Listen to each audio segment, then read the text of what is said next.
महेशनगर स्थित post matric आदिवासी बालक छात्रावास में मूलभूत समस्याओं का अंबार है। पानी की कमी, 8-9 वर्षों से नए गद्दे चादर न मिलने, मच्छरदानी की अनुपलब्धता और जर्जर भवन में रहने जैसी समस्याओं से परेशान छात्रों ने आदिम जाति कल्याण विभाग की सहायक आयुक्त को ज्ञापन सौंपा।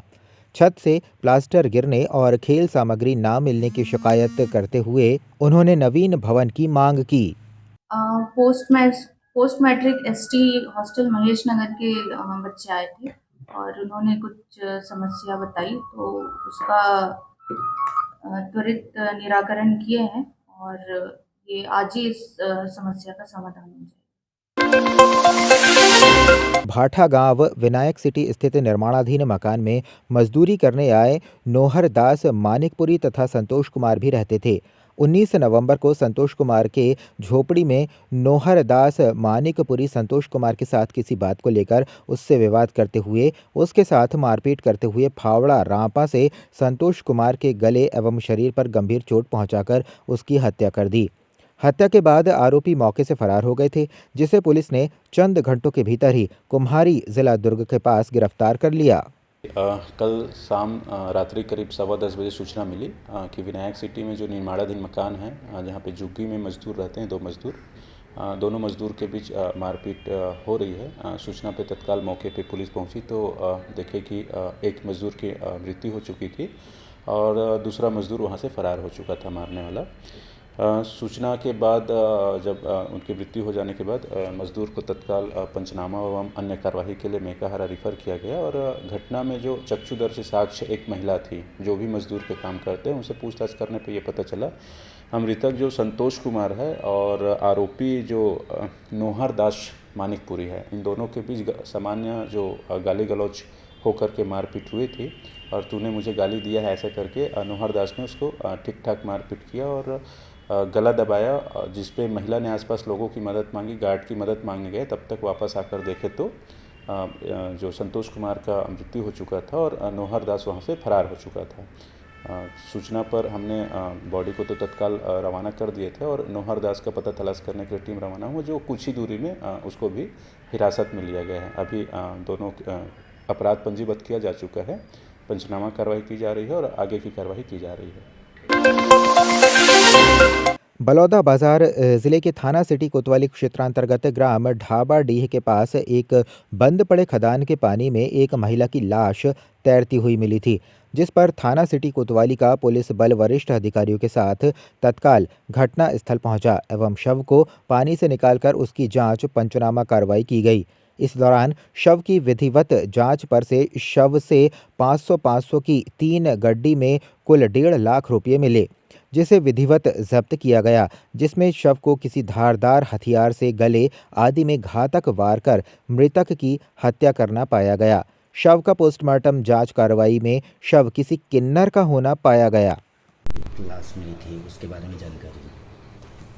2 दिन पहले ढाबाडी नामक ग्राम में एक शव प्राप्त हुआ था जो एक किन्नर का शव था।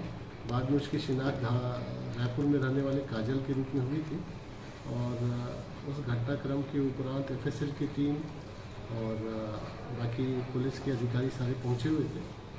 जांच के दौरान ज्ञात हुआ कि काजल मूलतः जोरा रायपुर में एक मठ की रहने वाली थी, किन्नर मठ की, और वहाँ पे मठ के मठाधीश बनने को लेकर वहाँ विवाद था।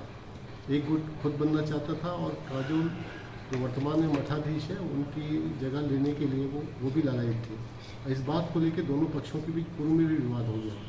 प्लानिंग के तहत आरोपी पक्ष ने इसको एक सुपारी दी थी।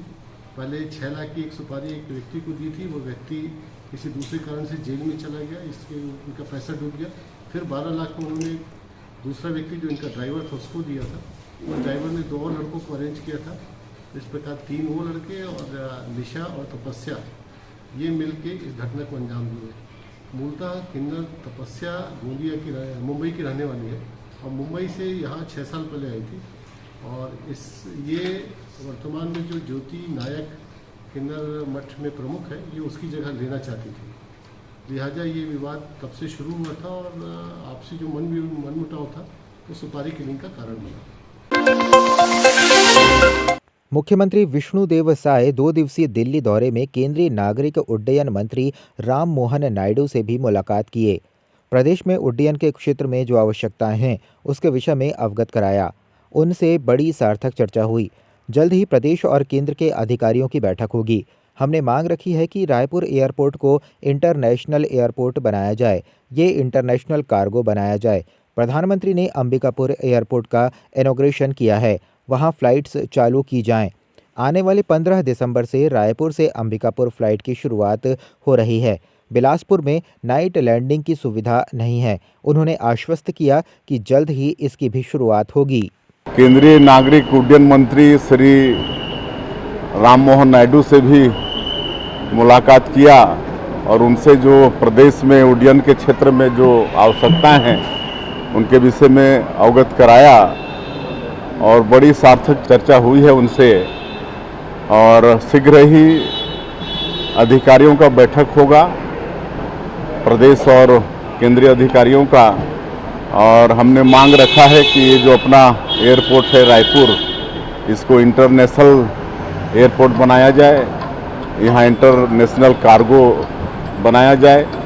और अभी पिछले समय माननीय प्रधानमंत्री जी अंबिकापुर एयरपोर्ट का इनॉग्रेशन किए हैं, तो वहाँ पर शीघ्र फ्लाइट चालू की जाए।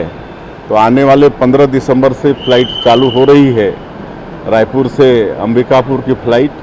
और बिलासपुर जो हमारे प्रदेश की राजधानी है, वहाँ पर नाइट लैंडिंग की सुविधा नहीं है, तो उन्होंने आश्वस्त किया है और शीघ्र ही वो प्रारंभ हो जाएगा, ऐसा उन्होंने आश्वस्त किया है। और भी समस्याएं हैं। यहाँ से बिहार की राजधानी पटना है, झारखंड की राजधानी रांची है, तो वहाँ भी हवाई सुविधा कनेक्टिविटी चालू हो, इस सब की भी मांग रखी है और हमको पूरा विश्वास है, उन्होंने आश्वस्त किया है। मुख्यमंत्री विष्णुदेव साय 2 दिवसीय दिल्ली दौरे से वापस राजधानी लौटे। वापसी के बाद सीएम साय ने पत्रकारों से बातचीत की। उन्होंने बताया कि अपने 2 दिवसीय दिल्ली प्रवास के दौरान उन्होंने गृह मंत्री अमित शाह से मुलाकात की। इसमें छत्तीसगढ़ को कई सौगातें मिली हैं। सीएम साय ने बताया कि कल उन्होंने गृह मंत्री अमित शाह से मुलाकात की। इस दौरान उन्होंने गृह मंत्री शाह से छत्तीसगढ़ में नक्सलवाद के खिलाफ जारी लड़ाई की जानकारी दी।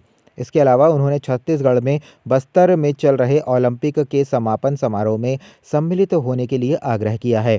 सीएम साय ने कहा कि छत्तीसगढ़ पुलिस के लिए बड़े सौभाग्य का विषय है कि छत्तीसगढ़ पुलिस को राष्ट्रपति पुलिस कलर्स अवार्ड घोषित हुआ है, जिसका समारोह भव्य होता है।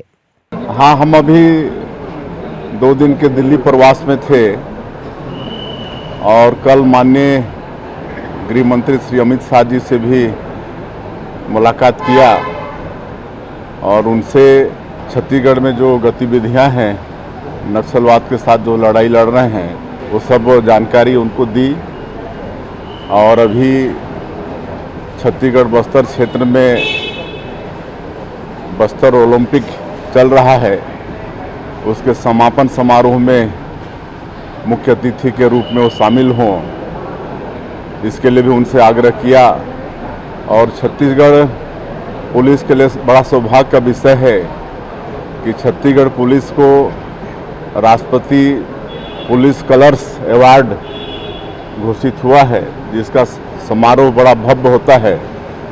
उसमें भी मुख्य अतिथि के रूप में शामिल होने के लिए माननीय गृह मंत्री जी को आग्रह करके आए हैं और वो दोनों कार्यक्रम में उन्होंने सहमति दी है, वो आएंगे और उसमें शामिल होंगे।